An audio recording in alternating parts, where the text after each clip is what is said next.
Salvete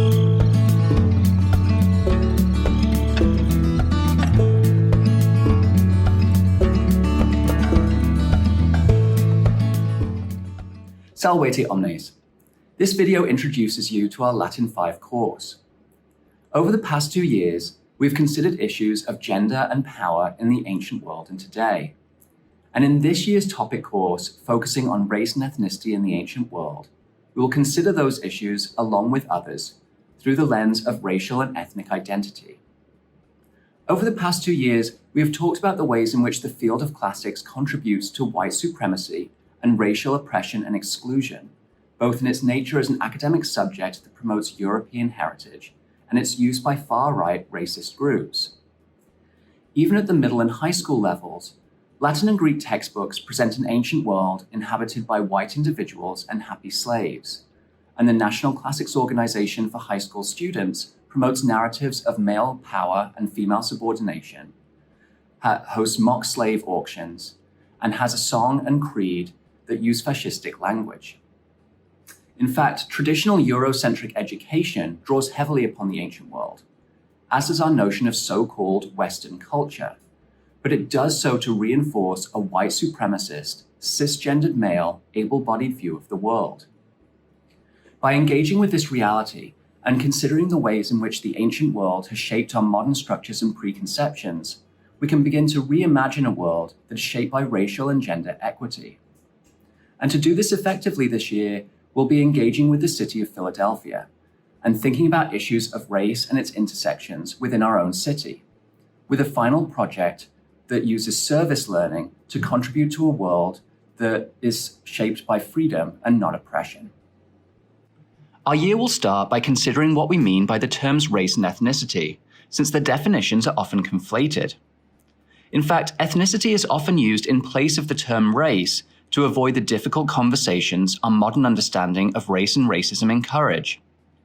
Race itself is a word of contested etymology, sometimes thought to come through Italian from the Latin word radix, meaning root, or perhaps the Arabic word ras, meaning head, beginning, or origin. Having a clear definition will be vital to our work in this course, because as Dr. Ibram X. Kendi states in his book How to Be an Anti-Racist, definitions anchor us in principles. This is not a light point. If we don't do the basic work of defining the kind of people we want to be in language that is stable and consistent, we can't work towards stable, consistent goals. Some of my most consequential steps towards being an anti-racist have been the moments when I arrived at basic definitions. Discussions about race in the ancient world are actually quite new. In the past, they were avoided or considered of no importance on the understanding that race is a modern construct. And certainly, race is a modern construct, but bigotry and othering are not new, nor is the concept of a hierarchy of groups of people. While modern racist constructs focus on biological determinism, the idea that one's biology determines one's character, also with a particular focus on skin color, in the ancient world, consideration of one's characteristics was based upon environmental determinism, with the nature of the landscape and climate determining what you were like. The fact that skin color did not play a significant role in concepts of human nature allowed scholars in the past not only to avoid discussions of race and diversity, but to erase them completely and align the ancient world with white heritage.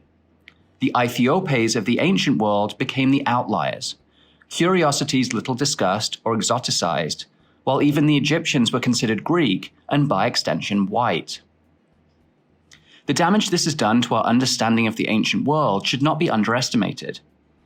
It is due to this approach that white nationalists so often feel righteous in their use of the classical world to justify their hateful views. Our cities are filled with neoclassical architecture that signifies power structures that people of color, and particularly descendants of enslaved individuals, are often excluded from through racist policies.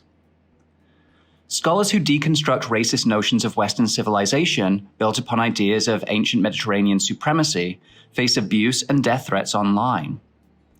All because the ancient world has been whitewashed and presented as the heritage of white people.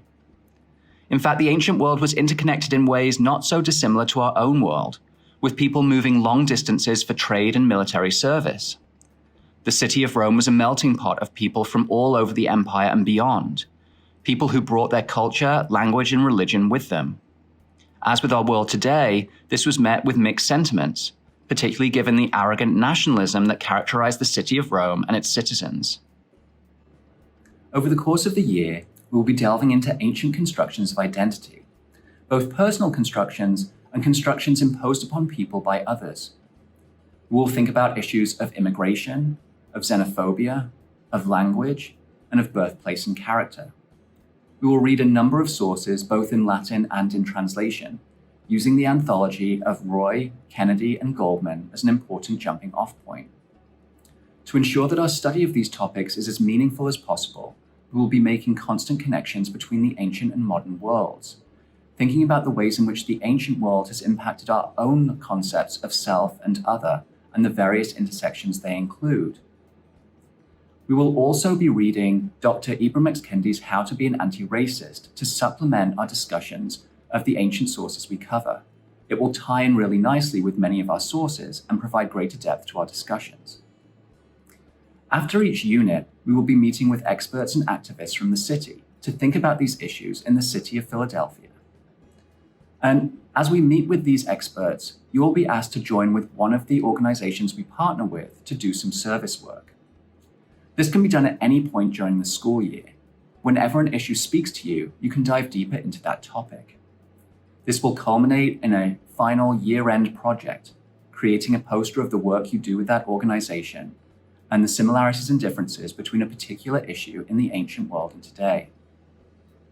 As the year progresses, reach out to me via email with any questions or set up a time to meet with me.